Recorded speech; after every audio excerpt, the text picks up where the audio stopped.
누가복음 2장 8절부터 14절입니다. 제가 읽겠습니다. 그 지역의 목자들이 밤에 밖에서 자기 양떼를 지키더니 주의 사자가 곁에 서고 주의 영광이 그들을 두루 비치매 크게 무서워하는지라. 천사가 이르되 무서워하지 말라. 보라, 내가 온 백성에게 미칠 큰 기쁨의 좋은 소식을 너희에게 전하노라. 오늘 다윗의 동네에 너희를 위하여 구주가 나셨으니 곧 그리스도 주시니라. 너희가 가서 강보에 쌓여 구유에 뉘어 있는 아기를 보리니 이것이 너희에게 표적이니라 하더니 호련히 수많은 천군이 그 천사와 함께 하나님을 찬송하여 이르되 지극히 높은 곳에서는 하나님께 영광이요 땅에서는 하나님이 기뻐하신 사람들 중에 평화로다 하니라. 그리고 20절 제가 한 번 더 2장 20절 또 읽겠습니다. 목자들은 자기들에게 이르던 바와 같이 듣고 본 그 모든 것으로 인하여 하나님께 영광을 돌리고 찬송하며 돌아가니라. 네, 이제 한국은 내일이죠. 내일 크리스마스. 오늘 아마 크리스마스 이브일 겁니다. 그리고 미국은 이제 이틀 뒤면 크리스마스입니다.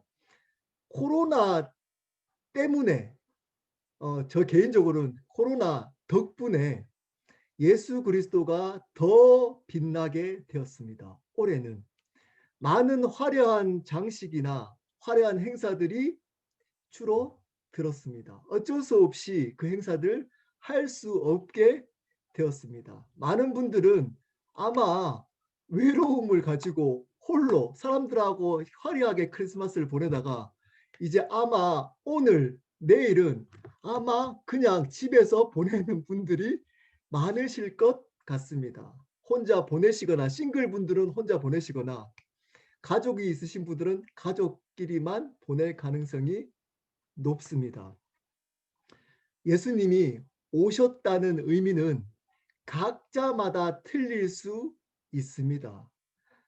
그것을 받아들이는 사람에 따라서 예수님의 오심이 다른 감격, 다른 은혜일 수 있습니다.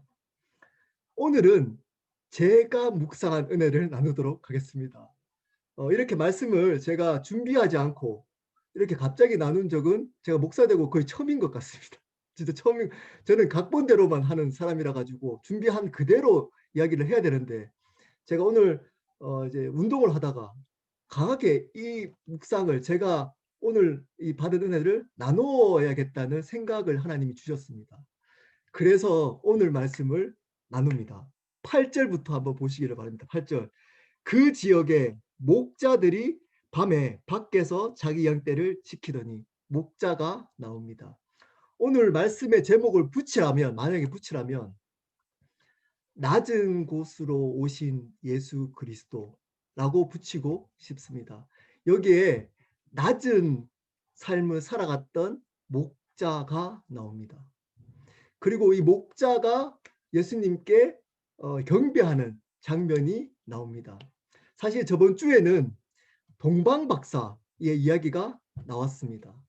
동방박사보다 먼저 예수님을 전했던 사람이 있었습니다. 그 사람들이 바로 목자들이었습니다.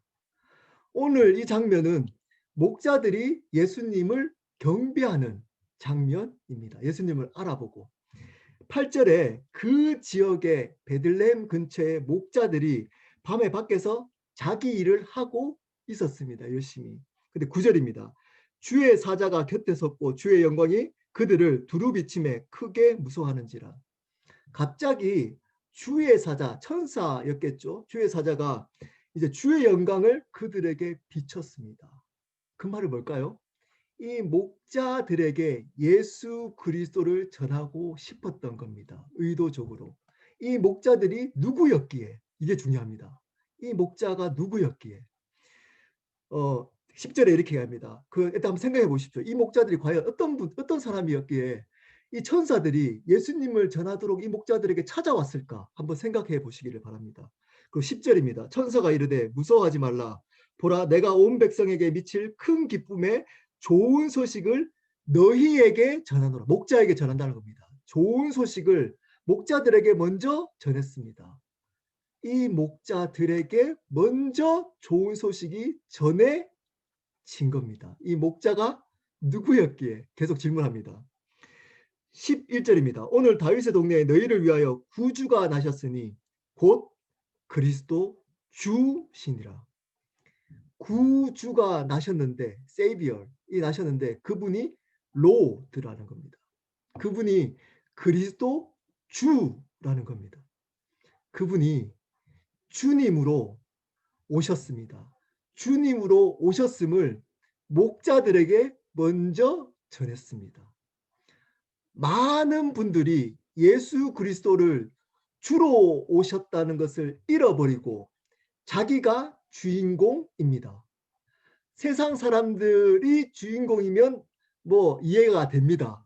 근데 교회 안에서도 교회 행사가 주인공일 수 있습니다. 예수님을 드러내는 교회 행사가 주인공일 수 있습니다. 교회 화려한 추리가 주인공일 수 있습니다. 내가 받은 예수님이 오셨다는 그 은혜 자체가 주인공일 수 있습니다. 예수님이 오셔서 나를 구원하셔서 내가 은혜 받았어. 물론 이것도 중요한 은혜이지만 이것이 그 예수 그리스도가 누구이신지를 모르고 그 은혜를 받으면 이것이 주인공일 수 있습니다. 추리가 주인공 될 수 있습니다. 행사가 주인공 될 수 있습니다. 열심히 2달, 3달 동안 준비했던 그 여러 가지 행사들, 뭐 칸타타도 있을 수 있고 연극도 있을 수 있고 그것을 주인공 예수 그리스도를 드러낸다고 하지만 실질적인 그 마음의 태도나 삶의 모습이 예수 그리스도가 주인되지 않는다면 그것은 그 자체가 주인공이 되어버립니다. 예수님을 제쳐버립니다. 그리고 그분이 누구신지를 분명히 밝혀주고 있습니다. 목자에게 구주가 나셨어. 그 그리스도는 주님이셔. 이렇게 얘기했습니다. 주님입니다. 자, 12절입니다. 너희가 가서 강보에 쌓여 구유에 누워있는 아기를 보리니 이것이 너희에게 표적이니라. 자, 제가 설교할 때 몇 번 얘기한 적이 있어요. 표적이 뭐라 그랬죠? 기적인데 기적은 어떤 기적이죠? 예수님을 드러내는 기적이라는 겁니다. 목적이 있습니다. 그 기적 자체가 중요한 게 아니고 이 기적을 통해서 예수님이 누구이신지를 드러내는 것입니다. 자, 기적이 나타난 겁니다. 기적이 일어났다는 겁니다. 근데 기적의 내용이 뭡니까? 기적의 내용이 뭡니까? 강보에 쌓여 구유에 누워있는 아기가 난 게 기적이라는 겁니다. 이게 기적인가요? 여러분, 아기가 난 게 기적인가요? 아니, 엄마가 아기 낳는 게 기적인가요? 아기가 누워있는 게 기적인가요? 네, 기적입니다. 하나님이신 그분이 아기로 오신 겁니다. 그게 기적입니다. 자, 중요한 초점이 있습니다. 여러분, 이걸 반드시 기억해야 됩니다. 여러분, 여기 아기가 기적을 베풀 수 있고 능력을 베풀 수 있습니까? 제가 주일날 잠깐 말씀드린 적이 있습니다. 이 아기가 하나님의 능력을 드러낼 수 있습니까? 아마 12절에 보면 너희가 가서 강보에 쌓여 구유에 뉘어 있는 아기, 걱정이 태산입니다. 말구에 난 겁니다. 애가 날구에, 그게 좋은 장면일까요? 아마 엄마가 엄청 걱정하고 있었을 거 마리아 어떡하지 이거? 어떡하지? 그리고 애가 울고 있을지도 모릅니다. 어쩌면 마리아가 그 예수님을 젖을 먹이고 있을지도 모릅니다. 울고 있는 예수님을. 너무 능력 없고 아무런 어떻게 보면 그 목자들이나 인생에 도움이 안 될 것 같은 아기, 가장 이 세상에 가장 연약한 존재인 아기가 표적이라는 겁니다. 표적. 이렇게 연약해진 게 표적이라는 겁니다. 예수님이 우리 삶에 아무런 능력을 베푸지 않으셔도 우리에게 표적 되십니다. 그분이 연약하신 것보다는 그분의 의도대로 우리의 삶 속에 아무런 능력을 베풀지 않고 여러분의 상처가 여전히 존재해서 그 아픔으로 존재하고 하나님이 네 능력이 없지? 내 기도를 듣지 않지? 라고 아기 예수처럼 느껴지더라도 그분은 그리스도 주이십니다. 그것을 고백할 수 있는 것이 진짜 표적입니다. 진짜 표적. 귀신을 떠나게 하고 병을 낫게 하고 그리고 여러 가지 여러분의 기도를 응답해서 더 많은 것들을 주신 것도 표적일 수 있습니다. 우리가 믿음이 연약할 때는 하나님 그렇게 역사도 하십니다. 저는 이것을 부정하거나 그것을 정죄하는 것 절대 아닙니다. 제가 강조하지만. 그렇지만 그것은 예수 그리스도의 오심의 본질이 아닙니다. 예수 그리스도의 오심은 그분이 주님이라는 겁니다. 그리고 십자가의 약함으로 돌아가셔서 부활하셔서 하나님 주님으로 지금도 살아 계시다는 겁니다. 그것이 예수 그리스도의 오심의 본질입니다. 본질. 그분이 우리를 구원하셨다는 것은 결과입니다. 그분을 주인으로 받아들이는 자에게 구원은 결과적으로 주어지는 겁니다. 이것이 예수 그리스도의 오심의 가장 본질은 아니라는 겁니다. 우리를 위한 것이 은혜는 되지만 그것보다 더 중요한 본질이 있습니다. 그것을 은혜를 누리지 말라는 거 아닙니다. 그 은혜도 큽니다. 근데 그 은혜만 가지고 누리면 안 됩니다. 그분이 어떤 분으로 오셨는지, 그분이 누구신지를 정확하게 알아야지만 우리가 받는 은혜를 정확하게 알 수 있습니다. 우리가 은혜를 바르게 받을 수 있다는 겁니다. 근데 그냥 나에게 도움이 되고 지옥 갈 나를 그냥 천국에 보내주시는 어떤 도구로만 그분께 은혜 받는다면 그 은혜는 반쪽짜리 은혜입니다. 자, 이렇게 예수님 오셨습니다. 근데 그 대상이 목자였다는 겁니다. 자, 또 생각하십시오. 목자에게 먼저 지금 목자들에게 이야기하고 있는 겁니다. 이 천사들이 목자에게 얘기하고 있는 겁니다. 자, 그리고 13절 14절입니다. 마지막 이게 호련히 수많은 천군이 그 천사와 함께 하나님을 찬송하여 이르되 지극히 높은 곳에서는 하나님께 영광이요 땅에서는 하나님이 기뻐하시는 사람들 중에 평화로다. 유명한 구절이죠. 유명한 구절. 이 대상은 전 인류에게 했다라고 해석해도 됩니다. 하지만 먼저 지금 이 본문 안에서는 누구에게 한 거죠? 목자들에게 한 겁니다. 목자들에게. 자, 이 목자가 누구였을까요? 이 목자가 누구였을까요? 어떤 사람이었기에 이 목자를 혹시 성경책을 가지고 계시면 느헤미야 729페이지 구약 성경 729페이지입니다.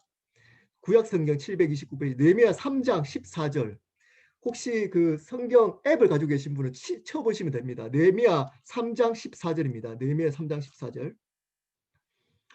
3장 14절 제가 읽겠습니다. 분문입니다. 분문은 읽기도 좀 힘드네요. 벳할 게렘 지방을 다스리는 레갑의 아들 말기야가 중수하여 문을 세우며 문짝을 달고 자물쇠와 빗장을 갖추었고. 자, 오늘 요 구절은 느헤미야의 성벽 건축하는 장면입니다. 그 중에 어떤 여러 성벽 중에 여러 부분들을 맡아서 이제 합니다. 거기 성벽 그 중에 한 족속이 맡아서 하는 장면이 나옵니다. 자, 14절에 보면 분문이라고 합니다. 분이 뭘까요? 분. 배설을 치우는 곳입니다. 배설이 나가는 문입니다. 쉽게 말하면 똥 치우는 곳입니다. 화장실입니다. 자, 거기를 맡았던 족속이 있습니다. 베닷게렘 지방을 다스리는 네갑 족속의 아들 말기야라고 합니다. 네갑 족속이었습니다. 네갑 족속. 자, 이 족속은 이스라엘 족속이 아닙니다. 이방 족속이었습니다. 자, 이걸 하면 너무 길어지니까 간단하게만 말씀드리겠습니다. 이방 족속이었습니다. 근데 이들은 스스로 이방 족속인데 하나님 일에 동참합니다. 그리고 동참할 뿐만 아니라 에레미야 35장 8절 9절 혹시 갖고 계시는 분들은 찾아보시고 성경 앱을 가지고 한번 쳐보십시오. 에레미야 35장 8절 9절에 제가 읽겠습니다. 우리가 레갑의 아들 우리 손조 요나답이 우리에게 명령한 모든 말을 순종하여 우리와 우리 아내와 자녀가 평생 동안 포도주를 마시지 아니하며 살 집도 짓지 아니하며 포도원이나 밭이나 종자도 가지지 아니하고 스스로 내가 제사장처럼 택한 레위 족속처럼 자기들은 포도주를 마시지 않겠답니다. 이방 족속이. 그리고 살 집도 스스로 나를 위해서 짓지 않겠답니다. 그리고 포도원이나 종자도 가지지 않겠답니다. 너무 오버하고 있는 거 아닙니까? 이거 스스로 이방 족속이 그렇게 생각합니다. 그리고 18절 19절입니다. 에레미야가 레갑 사람의 가문에게 이르되 만군의 여호와 이스라엘의 하나님께서 이와 같이 말씀하시기를 너희가 너희 손조 요나답의 명령을 순종하여 그의 모든 규율을 지키며 그가 너희에게 명령한 것을 행하였도다. 그러므로 만군의 여호와 이스라엘의 하나님께서 이와 같이 하나님 말씀하십니다. 레갑의 아들 요나답에게서 요나답에게서 내 앞에 설 사람이 영원히 끊어지지 아니하리라 하시니라. 자, 내 앞에서 설 사람이 영원히 끊어지지 아니하리라. 누굴까요? 이 레갑 족속은 스스로 이방 족속인데 자기는 낮아졌습니다. 스스로 가난해졌어요. 그리고 가장 하기 싫은 성벽에서 똥을 치웠던 낮은 사람이었습니다. 그리고 스스로 가난해지고 스스로 이들은 목동 일을 하기 시작했습니다. 목동. 이 레갑 족속이 바로 오늘 본문에 나오는 바로 목자들이었습니다. 목자들. 이런 설교들은 잘 듣지 못합니다. 사실은 이 목자가 레갑 족속이라는 성경학자들이 많습니다. 저도 그렇게 생각합니다. 이걸 너무 또 깊이 여러 가지 또 길어지니까 이 레갑 족속이 바로 목자였습니다. 이들 어떤 사람이었죠? 이방인이었습니다. 택한 사람도 아니었습니다. 근데 어떤 일을 했죠? 성벽 중에 똥 치웠던 일을 했습니다. 그것을 감당했습니다. 그리고 거기에 그치지 않았습니다. 스스로 자기 자신을 쳐서 포도주를 마시지 않고 택한 그 레위 족속처럼 제사장처럼 그리고 자기 소유를 자기를 위해서 집을 짓지 않았습니다. 그리고 낮은 삶을 살아왔습니다. 그 사람에게 목자로서의 삶을 살아갑니다. 하나님은 이 낮은 삶을 살아가는 그 목자에게 찾아오셨습니다. 예수님은 스스로 겸손한 자, 낮은 자, 소외된 자, 아픈 자, 상처된 자, 이 자에게 찾아오셨습니다. 먼저 그들을 찾아오셨습니다. 우리는 우리 스스로 위대한 자, 높은 자, 이 세상에서 잘된 자, 성공한 자로 있고 싶어하며 그 예수님을 이용하며 그 삶을 살아갑니다. 그리고 그것을 은혜라고 이야기를 합니다. 그런 분들이 간증을 하십니다. 앞에 나와서 하나님이 은혜 주셨어요. 이렇게 성공하게 하셨어요. 비즈니스 잘 됐습니다. 이렇게 잘 됐습니다. 성경이 말하고 있는 예수님 오심과 거리가 있습니다. 거리가 있습니다. 예수님은 스스로 낮아져서 평생 옆에서 하라고 하지도 않았어요. 스스로 똥 치우는 낮은 일을 해가면서 자기 스스로 쳤던 이방 족속, 인간 취급을 당하지 않았던 이방 족속이었던 레갑 족속에게 찾아오셨습니다. 그리고 그분이 누구인지를 가르쳐 주십니다. 누구라 가르쳐 주시죠? 내가 주님이야. 내가 그리스도 주야. 크리스마스는 이 의미가 있습니다. 크리스마스는 이 의미가 있습니다. 여러분 왜 기뻐하십니까? 크리스마스. 여러분들은 크리스마스를 왜 기뻐하십니까? 왜 감격해하고 크리스마스 되면 왜 그렇게 붕 떠 있습니까? 이게 왜 이렇게 즐겁습니까? 슬퍼해야 될 수도 있습니다. 슬퍼해야 될 수도 있습니다. 크리스마스가 슬퍼해야 될 날일 수, 찬양하고 기뻐해야 될 수도 있지만 그 기쁨 뒤에는 반드시 이 믿음이 있어야지만 그 기쁨이 어떤 기쁨인지를 바르게 알 수 있습니다. 그 기쁨은 목자에게, 낮은 자에게, 스스로 겸비하고 그 삶을 살아갔던 자에게 주님으로 찾아오신 날입니다. 그것이 크리스마스입니다. 지금도 여전히 그 예수님은 낮은 자, 상처된 자, 아파하는 자, 그렇지만 그분을 주님으로 붙드는 자에게 찾아오십니다. 찾아오십니다. 그냥 예수 믿고, 예수 믿어가지고 조금 이 세상에서 잘 살기 위해서 그 기쁨으로 예수님이 찾아오심을 기뻐하고 있다면 여러분, 그 기쁨이 여러분의 삶에 도움이 되고 나중에 그분 때문에 어떤 천국에 가는 그 정도로만, 그것만 알고 있다면 반쪽입니다. 진짜 그 예수님의 오심은 어떤 의미인가? 바로 이 내갑 족속의 삶을 살아가는 자들에게, 이 자를 한 단어로 뭐라고 얘기할까요? 그리스도인이라고 합니다. 이 사람들이 바로 그리스도인입니다. 세상 사람들과 똑같이 어느 순간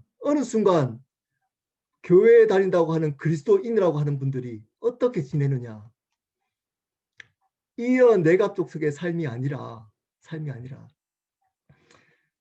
헤롯 왕 같은, 제가 저번 주 설교했던 헤롯 왕 같은 삶을 살아갑니다. 예수님을 이용해서 내가 이 땅에서 행복하게 살아가는 것이 포커스입니다. 그 예수님으로 인해서 내가 기도 응답받고 그것으로 만족해 하면서 살아가는 것이 예수 그리스도의 오심, 그분을 믿는 믿음이라고 착각하면서 살아갑니다. 여러분, 예수 믿는다는 것은 이 내갑 족속의 삶을 살아가는 겁니다. 예수 믿는다는 것은 스스로 내 권리를 포기하는 겁니다. 예수를 믿는다는 것은 그 아이 예수가 아무런 능력을 발휘하지 못하더라도 그분을 그리스도 주라고 고백하는 것입니다. 그것이 예수 믿는 것입니다. 근데 기독교라는 종교는 그것을 변질시켰습니다. 어떠냐? 똑같이 다른 종교와 다를 바 없는, 예수 믿어서 잘 되고 행복하고 이 땅에 있는 하나님 나라, 말은 하나님 나라고 합니다. 이 땅에 있는 그 삶을 인간이 주인 되어서 잘 살아가도록, 그분이 주님이 아니고 인간이 주가 되는 그 삶을 살아가도록 만들어져 버렸습니다. 크리스마스를 통해서. 여러분의 주인이 누구이십니까? 여러분의 주인이 누구이십니까? 그분이 주인이라면 우리는 레갑 족속 같은 목자의 삶을 살아갈 수밖에 없습니다. 그 삶을 스스로 살아갑니다. 하나님 인격적이시기 때문에 우리한테 요구하지 않습니다. 너 재산 너 마음대로 이렇게 쓰지 마. 이렇게 하지 않습니다. 여러분이 가지고 있는 것 인격적으로 존중해 줄 겁니다. 하지만 그리스도인은 그 권리를 포기하며 살아갑니다. 포기하며 살아갑니다. 그 권리를 예수 그리스도가 주인 되시기 때문에 그것을 내어 놓습니다. 그리고 이 고백을 하게 됩니다. 그리고 이 경험을 하게 됩니다. 그런 사람에게 14절입니다. 지극히 높은 곳에서는 하나님께 영광이요, 땅에서는 하나님이 기뻐하시는 사람들 중에 평화로다. 하나님께 영광을 돌립니다. 20절입니다. 목자들은 자기들에게 이르던 바와 같이 듣고 본 그 모든 것으로 인하여 하나님께 영광을 돌리고 찬송하며 돌아가니라. 이 한 장면을 위해서 레갑 족속은 이제껏 삶을 살아왔습니다. 이 한 장면, 예수 그리스도께 영광을 돌리고 돌아가는 삶, 돌아가는 삶, 예수 그리스도께 참된 영광을 돌리고 하나님 나라 그리고 자기의 삶으로 돌아가는 삶, 하나님이 원하시는 그 삶, 하나 천국에 돌아가는 삶, 이 삶으로 우리를 불러주신 겁니다. 제 얘기 잠깐 하고 기도하고 마치도록 하겠습니다. 제가 이제껏 사실은 한 20몇 년 예수님을 믿으면서 삶을 살아왔습니다. 1년 동안 저는 이제껏 저희 가정도 하나님께서 회복시켜 주시고 저희 이제 아마 1월 말쯤에 제가 나눈 간증집이 이제 이렇게 나오게 될 겁니다. 그거 보시면 하나님이 많은 일들을 행하셨습니다. 저는 그것을 하나님의 역사라고 인정하고 하나님 저에게 주신 축복이라고 저는 인정하고 알고 있습니다.